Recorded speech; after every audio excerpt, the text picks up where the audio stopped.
Hypocrites. Are racist. And I agree with you when you commit. I do not believe you are a racist. And I agree with you when you commit yourself to the importance of finding common ground.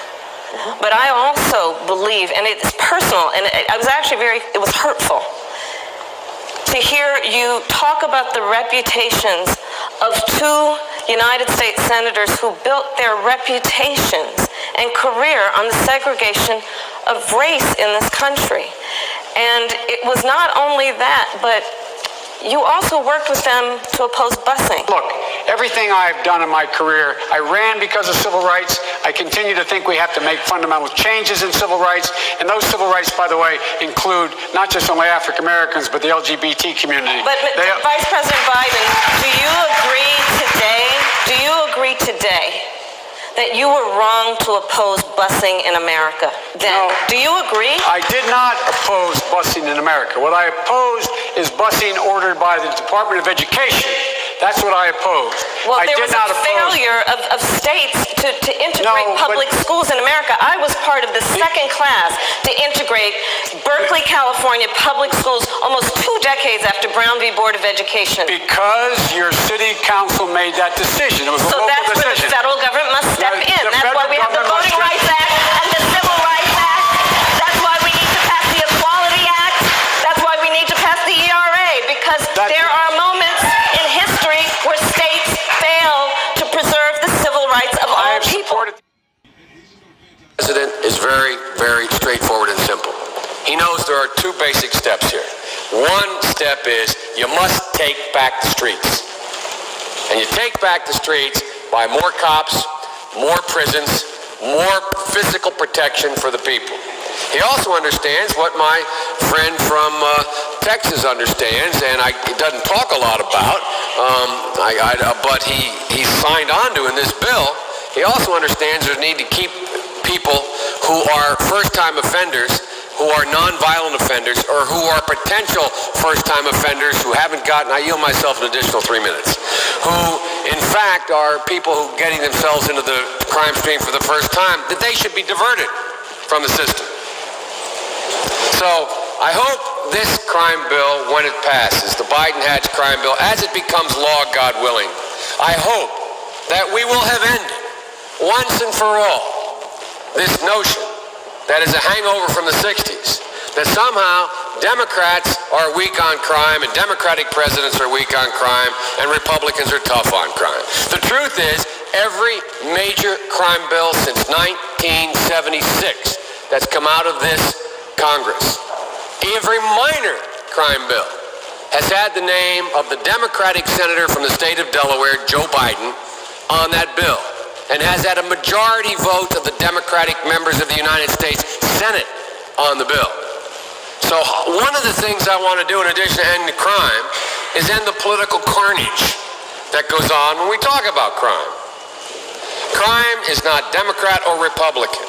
Making the streets safe is not a Democratic or Republican issue.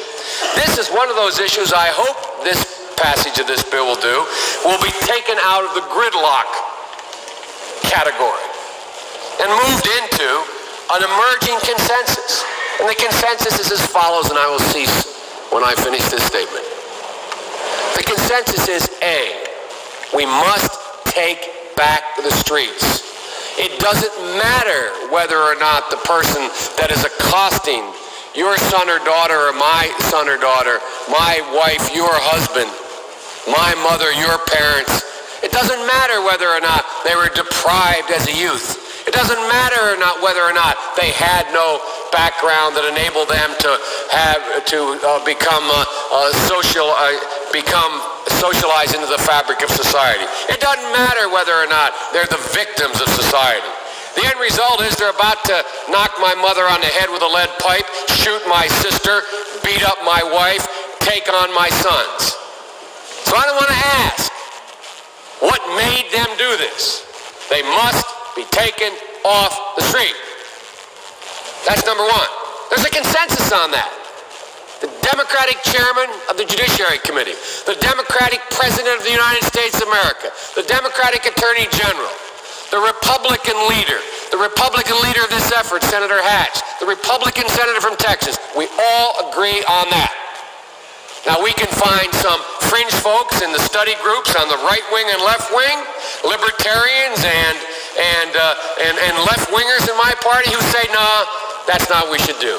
But politically, that consensus has been arrived at. I acknowledge there was not that consensus in the 60s. There is today. There's a second thing that we all have agreed upon, and that is unless we do something about that cadre of young people, tens of thousands of them, born out of wedlock, without parents, without supervision, without any structure, without any conscience developing. Okay, who do y'all think he's talking about? He ain't talking about white kids. He's talking about black kids.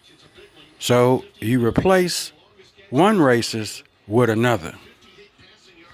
Because they literally, I yield myself 3 more minutes, because they literally have not been socialized. They literally have not had an opportunity. We should focus on them now, not out of a liberal instinct for love, brother, and humanity, although I think that's a good instinct, but for simple, pragmatic reasons. If we don't, they will, or a portion of them will, become the predators 15 years from now. And Madam President, we have predators on our streets that society has, in fact, in part because of its neglect, created. Again, it does not mean because we created them that we somehow forgive them or do not take them out of society to protect my family and yours from them. They are beyond the pale, many of those people. Beyond the pale. And it's a sad commentary on society. We have no choice but to take them out of society. And the truth is, we don't very well know how to rehabilitate them at that point. That's the sad truth. You're looking at the fellow who was one of the primary architects of the Sentencing Commission. You know what the basic premise of the Sentencing Commission is? I know the presiding officer knows. It was the first time in 80 years we rejected the notion that the condition of sentencing must be related to how long it would take to rehabilitate. I'm the guy that said rehabilitation, when it occurs, we don't understand it and notice it, and even when we notice it and we know it occurs, we don't know why. So you cannot make rehabilitation a condition for release. That's why in our system, the federal system, you serve 85% of your time. I remember when it was going on, when I was making these arguments in the late 70s, they used to call it Biden's same time for the same crime provision. It's a shame, but we don't know how to rehabilitate. But there is a consensus, and I will cease.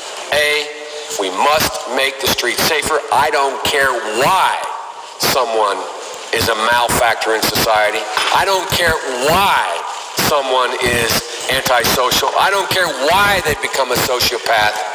We have an obligation to cordon them off from the rest of society, try to help them, try to change their behavior. That's why we do in this bill. We have drug treatment and we have other treatments to try to deal with it. But they are in jail, away from my mother, your husband, our families.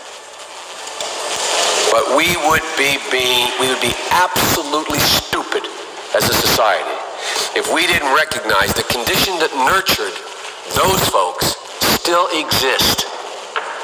And we must deal with that.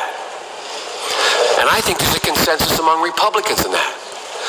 Old barbed wire Republican conservatives want to hang them high. Even those folks are saying, hey, we got to deal with the root cause of this. Not one or the other, but separately. And liberal Democrats who used to say, let's look at the sociological underpinnings of why this occurred, and we have to, they're now saying, hey, look, we got to take back the streets. We'll make that fight later. So there is a consensus. I hope the remainder of the discussion as we close out the debate in this bill, we can end that old fight. We can put it behind us. Hopefully we have, the senator from West Virginia said this is a historic moment on this bill. A consensus being reached. I think it is, but I think it's a historic moment for a political reason as well. Hopefully we will end the discussion about whether or not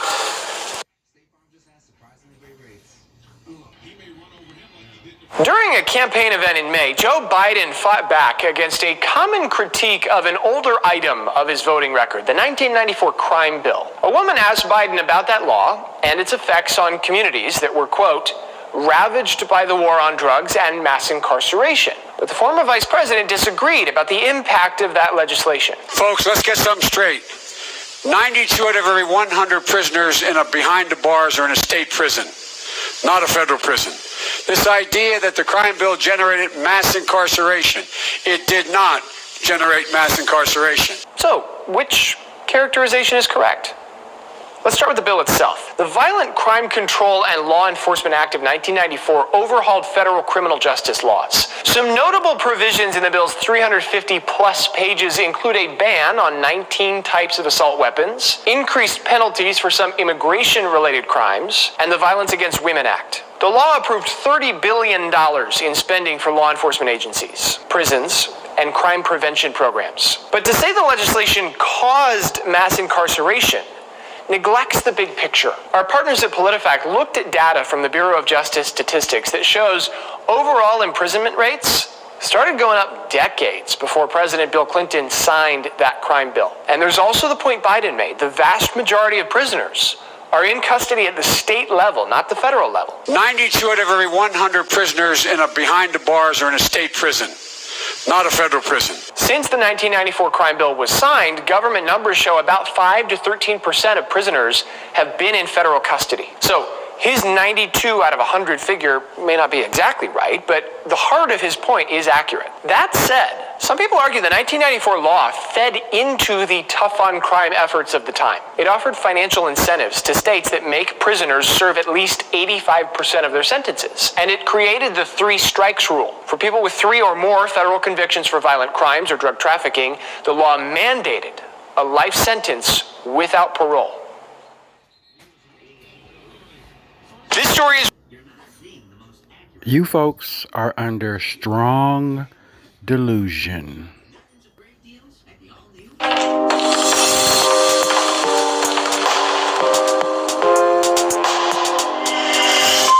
I'm Calvin Phillips at Campus Reform. Today we're at Marymount University reading offensive quotes to students and asking them if they think they're Joe Biden's or Donald Trump's. What they don't know is that all the quotes are actually Joe Biden. What will his supporters say when they find that out? Let's ask them. Who would you vote for in the presidential election between Donald Trump and Joe Biden? I would probably have to go with leadership, which is Joe Biden. Personally, I would go for Joe Biden. Joe Biden. Joe Biden. Joe Biden. I have a few quotes for you here. I want you to guess who said them between Donald Trump or Joe Biden, all right? Somewhat controversial quotes from the past. First quote, you cannot go to a 7-Eleven or Dunkin' Donuts unless you have a slight Indian accent. Who do you think said that? Trump. Trump. That sounds like a Trump quote. Ooh, that's a big yikes. But, I might say Donald Trump. Donald Trump. Donald Trump. Next up, this was to a largely African-American audience. Quote, if my opponent wins, they're going to put you all back in chains. Trump again? Huh. Wow. I still think that's Donald Trump. Oh, definitely Trump. Trump. Donald Trump. Joe Biden. Next up, this was about President Obama. He called him, quote, the first mainstream African-American who is articulate and bright and clean. Probably Trump. I'll go Trump again. Who do you think said that? I think Trump said that. Donald Trump. What if I told you that all of those are actually Joe Biden? All right, there it is. Is that surprising? Yeah, very. That's crazy. Is that surprising? Yeah. That's not. Oh, that's bad. Is that surprising to you? Yeah, I mean, they're all pretty racist, so it's not really good. Ah, well, that's surprising. That's really surprising. Why is that surprising? I've never heard any of those things before, so the fact that you told me that now, I'm like, damn, is he really who he say he is? I don't think that's something I want to really support. Would this potentially impact your vote? Of course. Why is that? Well, I mean, like, since I thought all that was Trump, like, I thought, like, that was going to be a slam dunk, but apparently, you know, I got to reconsider that. So I'll just look more in depth, really. Would these quotes potentially lead you to another candidate? Yeah, I mean, definitely, absolutely. Personally, probably. I would have to really do my research. Yeah, I think it would. Would these quotes impact your potential support of him? Yes. I'm surprised. Why is that surprising? Because then you would hear a lot of media, saying Trump usually is the one targeting and making fun of the other classes. But then you see Joe Biden making some executive decisions when he was vice president that you didn't really see in television. So I guess to a point, media does play a role. I'm Kevin Phillips with Campus Reform. Thanks so much for watching. If you want to donate to help us make more videos just like that. President Biden's campaign calls your plan, quote, a have it every which way approach, and says it's just part of a confusing pattern of equivocating about your healthcare stance. What do you say to that? Well, they're probably confused because they've not read it. But the reality is that I have been spending time in this campaign listening to American families, listening to experts, listening to healthcare providers. And what I came away with is a very clear understanding that I needed to create a plan that was responsive to the needs of the American people. Senators had several plans so far. And anytime someone tells you you're going to get something good in 10 years, you should wonder why it takes 10 years. If you notice, there's no talk about the fact that the plan in 10 years will cost $3 trillion. You will lose your employer-based insurance. And in fact, this is the single most important issue facing the public. And to be very blunt and to be very straightforward, you can't beat President Trump with double talk on this plan. Your response, Senator Harris? Absolutely. Unfortunately, Vice President Biden, you're just simply inaccurate in what you're describing. The reality is that our plan will bring health care to all Americans under a Medicare for All system. Our plan will allow people to start signing up on the first day. Babies will be born into our plan, and right now 4 million babies almost are born every day in America, or every year in America. Under our plan, we will ensure that everyone has access to health care. Your plan, by contrast, leaves out almost 10 million Americans. The plan, no matter how you cut it, costs $3 trillion when it is in fact employed. Number one, 10 years from now, after 2 terms of the senator being president, after her time. Secondly, it will require middle-class taxes to go up, not down. Thirdly, it will eliminate employer-based insurance. And fourthly, what happens in the meantime? The cost of doing nothing is far too expensive. Second, we are now paying $3 trillion a year for health care in America. Over the next 10 years, it's probably going to be $6 trillion. We must act. Your plan does not cover everyone in America. By your staff's and your own definition, 10 million people, as many as 10 million people, will not have access to health care. And in 2019 in America, for a Democrat to be running for president with a plan that does not cover everyone, I think is without excuse. Which is obviously a positive for any team they're able to score.